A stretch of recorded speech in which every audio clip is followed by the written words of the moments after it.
ডিনারের জন্য বানাবো বাঁধাকপির চিলা।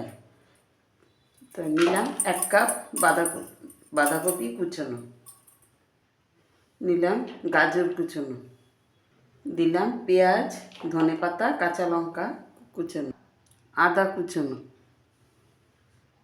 দিলাম নুন,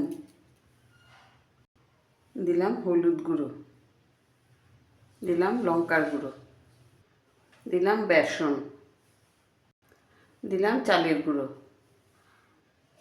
দিলাম জল,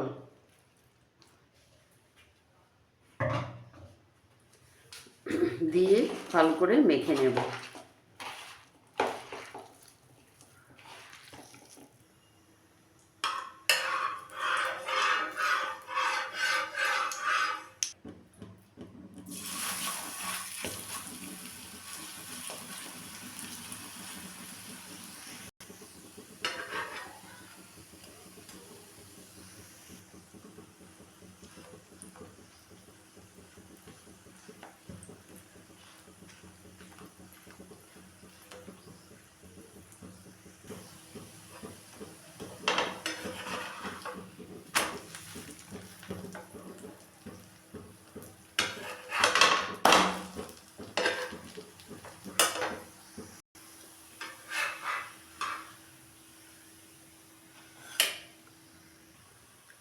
তো কমপ্লিট বাঁধাকপির চিল্লা।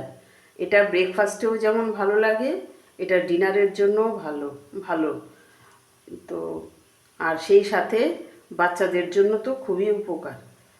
তো আপনাদের কাছে আমার এই বাঁধাকপির চিল্লা রেসিপিটা কেমন লাগলো অবশ্যই আমাকে একটু কমেন্ট করে জানাবেন। তো আজ এই পর্যন্তই, নেক্সট রেসিপি নিয়ে আবার কথা হবে। সবাই ভালো থাকবেন, সুস্থ থাকবেন।